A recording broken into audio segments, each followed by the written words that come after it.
नमस्कार। Stock market या कहें कि शेयर बाज़ार, इसके बारे में क्या ख्याल है आपका? मैंने कई लोगों से राय जानी, कई तरह की बातें सुनने को मिली। उन बातों से मुझे लगा कि जो लोगों के मन में है कुछ ठीक तो है, कुछ गलत भी है और कुछ आधा सच भी है। असल में हमें ये सही फीडबैक ही नहीं मिल पाता कि लोग शेयर बाज़ार में पैसा कमाते हैं या डुबाते हैं। होता क्या है कि हम बहुत सारे रिटर्न की उम्मीद पाल लेते हैं, बाकी जगह से इतनी उम्मीद नहीं होती, लेकिन जैसे ही शेयर बाज़ार का नाम दिमाग में आता है हमें लगता है कि हम वहाँ रातों रात अमीर हो सकते हैं, वहाँ बहुत बड़ी रकम एक साथ लगा देते हैं और फिर जब ये रकम डूब जाती है तो हमें लगता है कि शेयर बाज़ार बेमतलब है, वहाँ सिर्फ और सिर्फ रिस्क है। लेकिन सच क्या है वो आज आपको पता चल जाएगा, पूरा वीडियो देखिएगा। मेरा नाम रमेश तिवारी है, ऐसा ही पैसा वायरल चैनल पर आपका स्वागत है। पहले आपको संक्षेप में बता दूं कि ये चैनल क्यों शुरू किया। मेरे अंदर भी शेयर बाजार को लेकर कभी गलतफहमियां थीं, लेकिन national institute of security market की पढ़ाई के बाद ये अच्छी तरह से दूर हो गई। हो सकता है कि आपको कोई गलतफहमी ना हो, लेकिन आज भी मैं देखता हूं कि बहुत सारे लोग गलती पर गलती किए जा रहे हैं। हो सकता है कि अपने अनुभव के आधार पर जो बातें मैं आपको बताने जा रहा हूं, आप में से कुछ लोग पहले से जानते हों, लेकिन बहुत सारे ऐसे लोग हैं जो आज भी शेयर बाजार के मूवमेंट को नहीं जानते। मेरा ये मकसद है और आपका भी होना चाहिए कि इन बातों को हर व्यक्ति तक पहुंचाया जाए ताकि सब लोग अपनी ज़िंदगी संवार सकें। इसलिए मेरे इस पोस्ट को शेयर ज़रूर करें। मैं ऐसी बात शेयर करने के लिए कह रहा हूं जो हर किसी के काम की बात है। तो अब मुद्दे पर लौटते हैं। शेयर बाज़ार के बारे में पूछने पर मुझे 4 कैटेगरी के लोग मिले। पहली कैटेगरी में मुझे वो लोग मिले जिन्होंने कहा कि हमें ये समझ नहीं आता, इसलिए कभी हाथ नहीं लगाया। मैं तारीफ़ करता हूं उन लोगों की जो कभी किसी ऐसे प्रोडक्ट में हाथ नहीं लगाते जिसे समझना ही मुश्किल हो। यह सबसे अच्छी नीति है। हालांकि आज के ज़माने में इसे समझने के लिए थोड़ा ही प्रयास करना होगा। कुछ लोग कहते हैं कि शेयर बाजार पैसे वालों का चोचला है। मेरा ये कहना है कि ये गरीब और मिडिल क्लास के लिए ही इम्पॉर्टेंट है। जो अमीर लोग हैं ना, वो चाहें तो सरकारी बैंक में अपना पैसा छोड़ दें, वहाँ उन्हें 2 से 3% ब्याज भी मिलता है, तो कोई खास फर्क नहीं पड़ता। लेकिन जो गरीब है, जो मिडिल क्लास है, वो ये अफोर्ड नहीं कर सकता है। उसे ये देखना होगा कि उसके पास बहुत कम रिसोर्स हैं और उस कम रिसोर्स में ज़्यादा से ज़्यादा कैसे हासिल किया जाए। उसको ये ज़रूर जानना चाहिए कि मार्केट से पैसा बनता है या नहीं, और बनता है तो कैसे बनता है। भले ही इसमें पैसा वो लगाए या ना लगाए, जानकारी के बाद अगर कोई पैसे लगाए तो कभी अफसोस नहीं होगा। कई लोग कहते हैं कि अगर कोई गाइड करे तो हम पैसा लगा सकते हैं। असल में लोग पैसे लगाने के मामले में एक भरोसेमंद चेहरा चाहते हैं, जिससे वो अपना पैसा सौंप कर निश्चिंत हो सकें कि ये शख्स जो भी करेगा ठीक ही करेगा। अगर ठीक किया तो ठीक, और अगर गलत किया तो ये भरोसा रहता है कि गलती करने वाला जाएगा कहाँ। मिसाल के तौर पर लोग बैंक में ब्रांच मैनेजर का भरोसा करते हैं, जब जीवन बीमा लेते हैं तो एजेंट का भरोसा करते हैं। लेकिन शेयर बाज़ार में ये नहीं होता। वहाँ डीमैट खाते खोलने होते हैं, जिसे खोलने वाले कोई गली गली में तो नहीं बैठे हैं। मेरा मानना है कि मेरा पैसा कहाँ जा रहा है ये मुझे भी पता होना चाहिए।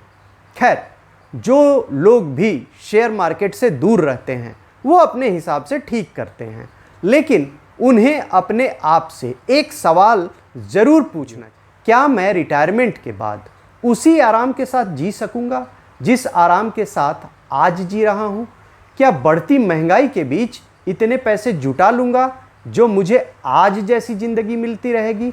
अगर ये पता लगाना मुश्किल हो कि तब कितने पैसे चाहिए होंगे तो गूगल पर जाएं, वहाँ रिटायरमेंट कैलकुलेटर टाइप करें और आपको पता चल जाएगा कि आप अभी जो बचत कर रहे हैं और जिस तरीके से कर रहे हैं वो रिटायरमेंट के बाद काफ़ी होगा या नहीं।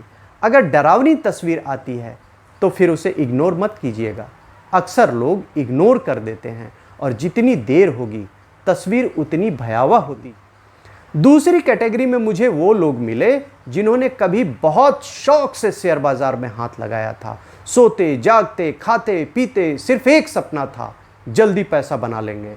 शुरुआती दौर में तुक्के से थोड़ा फायदा हुआ, लेकिन बहुत जल्द हाथ जला बैठे। फिर कसम खा ली इधर कभी नहीं आएंगे। उन्होंने न सिर्फ इस बात को निभाया बल्कि 4 और लोगों से कहा कि इधर कभी मत आना। इस तरह के लोगों की बर्बादी के किस्से इतने मशहूर हुए कि फिर 4 क्या 8 लोग ये मान बैठे कि शेयर बाजार में पैसा डूब जाता है, उधर नहीं जाना। बाजार को इसका बड़ा नुकसान हुआ। एक बहुत बड़ी आबादी लंबे समय तक शेयर बाजार से नहीं जुड़ी। अब हालांकि सीन बदल रहा है। खरीदने और बेचने की सुविधा देने वाले ये जो डीमैट अकाउंट है ये धड़ाधड़ खुल रहे हैं। अभी जुलाई में ही 30 लाख से ज़्यादा खाते खुले। देश में 12 करोड़ से ज़्यादा डीमैट खाते हो गए हैं। लेकिन देश की 140 करोड़ की आबादी है और इसमें युवाओं की संख्या बहुत बड़ी है। इस लिहाज से 12 करोड़ खाते मेरे हिसाब से तो कम ही मानिए। तीसरी कैटेगरी में मुझे इस तरह के लोग मिले जो कई बरसों से शेयर बाजार में पैसा लगा रहे हैं, लेकिन इससे क्या हासिल हुआ ये पूछने पर कुछ ठोस नहीं पता चल पाया। कुल मिला जुला कर यही लगा कि वो 2 लाख 3 लाख रुपए तक का दांव लगाते रहते हैं। उनका मकसद वेल्थ क्रिएट करना नहीं है, उनके लिए ये इंटेलेक्चुअल बौद्धिक कसरत है। कौन सा शेयर खरीदना है, कुछ लोग खुद रिसर्च करते हैं। रिसर्च के लिए वो अखबार या टीवी का सहारा लेते हैं जहां रोज शेयरों को खरीदने की गुजारिश रहती है। अब ये कितना सही निकलता है ये सबको अब पता हो चुका है। कुछ लोग ब्रोकर पर निर्भर रहते हैं जो शेयरों के एक्सपर्ट नहीं हैं। कुछ लोग आजकल यूट्यूब पर पैसे चुकाकर सो कॉल्ड एक्सपर्ट्स की सेवाएं लेते हैं। वो हर रोज शेयर खरीदते हैं और बेचते हैं, यानी एक्टिव ट्रेडिंग करते हैं। इसमें कभी फायदा होता है तो कभी नुकसान, लेकिन आज जान लीजिए कि रिटर्न कितना मिलता है। ज़्यादातर लोग शेयरों की खरीद बिक्री जेरोधा के जरिए करते हैं। जेरोधा एक बहुत बड़ा ऑनलाइन प्लेटफॉर्म है शेयरों की खरीद और बिक्री के लिए। इसी जेरोधा के पुरोधा यानी ऑल इन ऑल है नितिन कामत। उनका सोशल मीडिया पर एक पोस्ट है, आप भी पढ़ सकते हैं। कहते हैं कि मुझे हैरत है कि जितने भी लोग एक्टिव ट्रेडिंग करते हैं उसमें पिछले 3 साल का हाल देखें तो सिर्फ 1% लोग फिक्स्ड डिपॉजिट से ज़्यादा रिटर्न हासिल कर पाते हैं। ये क्या 99% फेल। सिर्फ 1% लोगों को फिक्स्ड डिपॉजिट से ज़्यादा रिटर्न मिलता है शेयर बाजार में। ये तो बहुत बड़ा कमेंट है। जो आदमी शेयरों की खरीद बिक्री का एक प्लेटफॉर्म, बहुत बड़ा प्लेटफॉर्म चला रहा हो, वो खुद कह रहा है तो क्यों ना भरोसा करें। अब चौथी कैटेगरी की है जिनका रुख थोड़ा अलग है। वो सिर्फ अच्छी कंपनियों के शेयर खरीदने के इरादे से बाजार में उतरते हैं। वो इस बात को भी समझने लगे हैं कि शेयर बाजार कोई हलवा नहीं है। यहाँ पैसे कमाने के लिए थोड़ा वक्त देना पड़ता है, थोड़ा धैर्य रखना पड़ता है। लेकिन ये लोग भी नियमित नहीं होते और दिक्कत यहीं से शुरू हो जाती है। वो बाजार की थाह भांपने लगते हैं कि अभी बाजार गर्म तो नहीं है। उन्हें लगता है कि बाजार अभी गर्म है तो रुक जाते हैं, खरीदारी नहीं करते। लेकिन बाजार कुछ दिनों के बाद और गर्म हो जाता है। अब ये चारों स्ट्रेटेजी देख ली और आप खुद समझ सकते हैं कि इसमें क्या फायदा। अब आप मेरी स्ट्रेटेजी देखिए और ठीक लगे तो कमेंट बॉक्स में बताइए कि ये कितना सही है। मेरी नज़र में शेयर बाजार में पैसा बनाया जा सकता है, लेकिन इसकी 5 शर्तें हैं। पहली शर्त, मुझे लगता है कि पहले तो शेयर बाजार से बहुत उम्मीद नहीं पालनी चाहिए, न ही ये समझना चाहिए कि ये सारे पैसे डुबा ही देगा। अक्सर लोग रातों रात अमीर बनने के सपने देखते हैं। सबसे पहले हमें अपनी उम्मीदों को बांधना चाहिए। मुझे लगता है कि अगर मैं बड़ी कंपनियों के शेयर खरीद रहा हूं तो 5 से 7 साल के बाद 12% से ज़्यादा रिटर्न की उम्मीद नहीं करनी चाहिए। उससे ज़्यादा मिल जाए तो अच्छा। कई लोग बाजार में पैसा लगाते वक्त पूछते हैं कि इसमें कम से कम कितना रिटर्न मिल जाएगा। देखिए, ये तो कोई नहीं बता सकता है। रिटर्न की हिस्ट्री देख सकते हैं, लेकिन वो किसी भी हाल में आने वाले कल की तस्वीर नहीं बताएगी। फिर भी 12% का रिटर्न अगर किसी को कम लग सकता है तो फिर यही कहा जा सकता है कि आपको जहां भी इससे बेहतर रिटर्न की आस हो वहीं पैसे लगाएं। शेयर बाज़ार इतना भी ज़रूरी नहीं है। और हाँ, 12% में एक बात और जोड़ लें, जब तक आपका पैसा इन्वेस्टेड रहेगा बाज़ार में तब तक आपको कोई टैक्स नहीं देना, यानी जो भी ग्रोथ हो रही है वो उस वक्त टैक्स फ्री है। दूसरी शर्त, शेयर बाज़ार में पैसा लगाने से पहले आप अपना किला मजबूत कर लें। इस तरह के पुख्ता इंतज़ाम कर लें कि कल को कोई संकट हो तो सबसे पहले शेयर बाज़ार में लगे पैसे पर नज़र न जाए। होता क्या है कि कोई भी दिक्कत होने पर लोग सबसे पहले शेयर बाज़ार का निवेश तोड़ देते हैं, जबकि ये सबसे आखिरी चीज़ होनी चाहिए जिसे तोड़ा जाए। तीसरी शर्त, शेयर बाज़ार रेगुलर होना बहुत ज़रूरी है। जब लोग उम्मीद से भरे होते हैं ना और उनके पास एक मुश्त मोटा पैसा आ जाए तो उन्हें लगता है कि एक साथ इन्वेस्ट कर दिया जाए, लेकिन कायदा यही कहता है कि आप हर महीने एक निश्चित रकम जमा करें। इसे लोग SIP भी कहते हैं।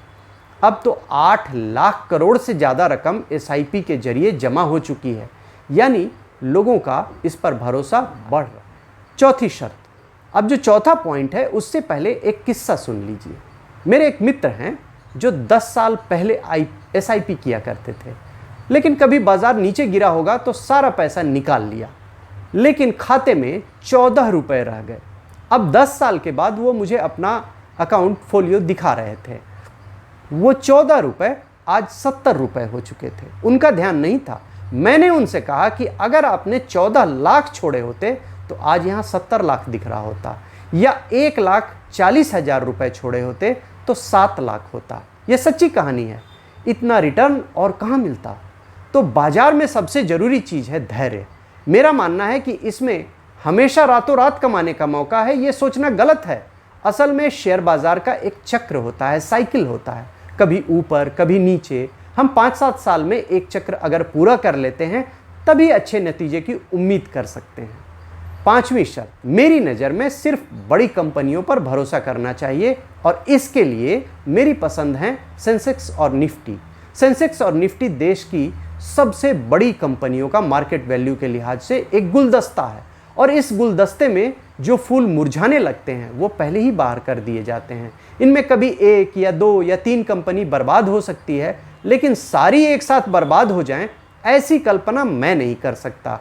और बहुत सारे लोगों का सवाल होता है कि निवेश करें कैसे। बहुत सारे ऑनलाइन फॉर्म हैं, ज़्यादातर बैंकों की इंटरनेट बैंकिंग सेवा में इसका प्रावधान होता है। पेटीएम, ET मनी और ग्रो जैसे ऐप पर भी इसकी सुविधा मिलती है। लेकिन अगर ऑनलाइन ये सब करना पसंद नहीं हो तो बहुत सारे म्यूचुअल फंड डिस्ट्रीब्यूटर हैं और आपका जो भी वित्तीय सलाहकार हो आप उसकी सलाह ले सकते हैं। शुक्रिया। अगर मेरी बात पसंद आए तो लाइक, सब्सक्राइब और शेयर जरूर करें। शुक्रिया।